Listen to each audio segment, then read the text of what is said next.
In 2015, rapper and entrepreneur 50 Cent, who had earned over $250 million through music, movies, and business, filed for bankruptcy. He had built an empire, but despite all his success, debt and legal trouble forced him to claim insolvency. Just a few years earlier, Nicolas Cage, a Hollywood icon with over $150 million in career earnings, had done the same. Lavish mansions, a private island, dinosaur skulls, even an octopus, all gone. And they're not alone. Toni Braxton, one of the best-selling female R&B artists in history, has filed for bankruptcy twice. MC Hammer, once worth $70 million, lost it all with extravagant spending and a payroll of over 200 people. Kim Basinger, Oscar winner, bought an entire town and later filed for bankruptcy after a single business deal fell apart. These weren't careless people. They were global stars who made fortunes. But here's the question.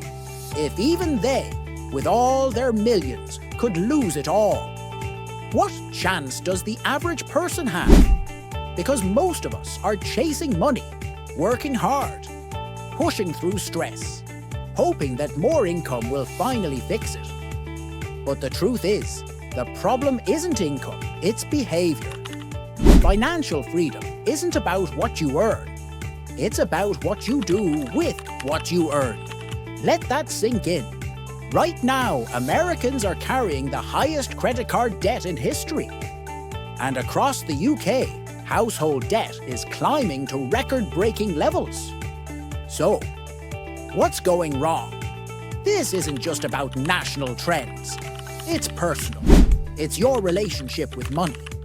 Do you feel like money enters your life and disappears? Do you spend more time trying to escape financial stress than building financial peace? Have you ever been so desperate you almost fell for a get-rich-quick scheme? You're not alone. But here's what I've realized. Your mindset around money is often more important than your ability to make it. Because your brain isn't wired for wealth. It's wired for survival. And that's a dangerous mismatch in today's economy. Even if you make six figures, what's the point? If there's nothing left by December, where's the leak? It starts with a better understanding of what money really is. So here's a question. What is money? You might say, it's what I get paid. It's how I buy things. Or the classic, money is the root of all evil. Technically, money is a medium of exchange. It allows people to trade value. But that doesn't tell the full story. Let's take it further. Money is a reflection of perceived value. You spend $10 on lunch because it feels worth that to you. You get paid for your time because your employer sees your labor as worth that amount. So, money isn't good or bad. It just reflects value, or perceived value. Yes, people can scam others for money, but that says more about their morals than it does about money. As Peter Drucker said, what gets measured gets managed. Money simply shows what you value and what you're mismanaging. Now pause. Let's make this practical. It's time to examine your relationship with money. Every pound or dollar that enters your life is a product of production. Work, business, creativity. Every pound or dollar that leaves. Consumption. Groceries, Netflix, Uber, Amazon. Your entire financial life sits between these two forces. Production versus consumption. Now think back to those stats on debt and overspending. That's not just bad luck. That's a production-consumption imbalance. Let's bring it closer to home. How much money have you earned in the last 5 years? Now ask yourself, how much of it do you still have? How much is invested or saved? How much was consumed? For most people, the biggest leak is consumption.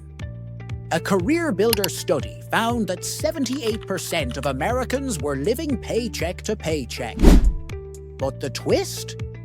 Even among those earning $100,000 plus, 1 in 10 were still broke by month's end. That's shocking.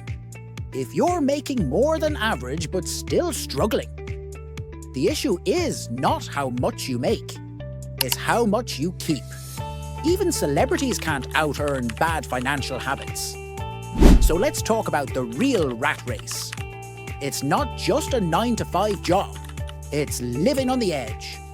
One accident or layoff away from chaos. When every dollar that comes in rushes right back out. That's the rat race. You're not building anything. You're just running to keep up. So how do you escape? Step 1. Awareness. Track your spending, all of it. Group your expenses. Housing, food, subscriptions, transport, entertainment. This isn't boring. This is empowerment. Like turning on a light in a dark room. Most people avoid this part.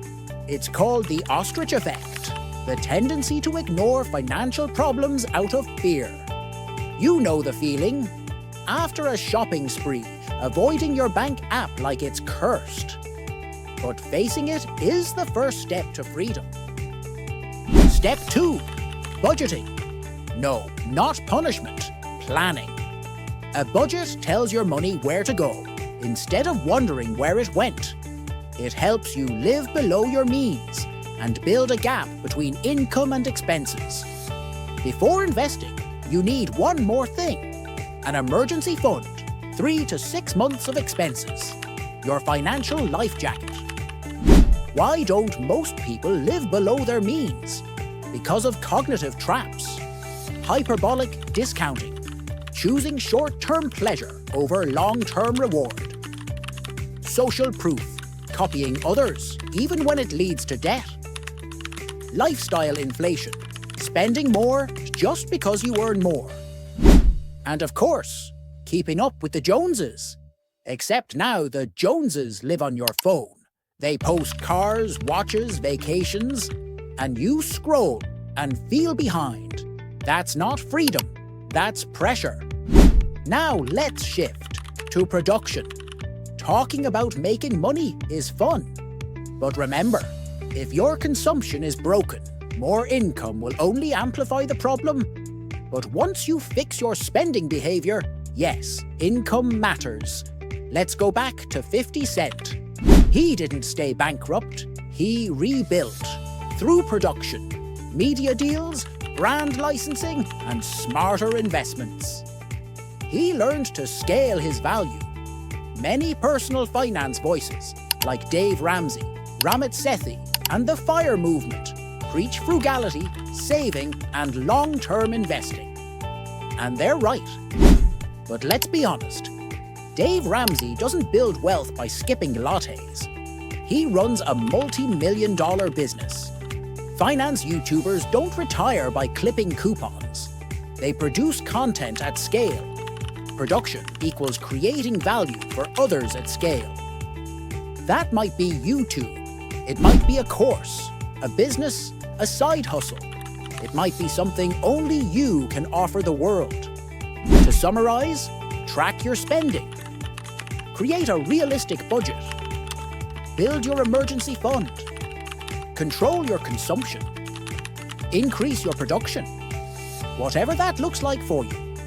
Because the rat race isn't just a job. It's a mindset. Fix the mindset. And you free yourself. Now ask yourself, what's one financial habit you'll break today? Drop it in the comments. Like this video. Subscribe for more content like this. Because you don't need more luck. You need a better plan. Take action today.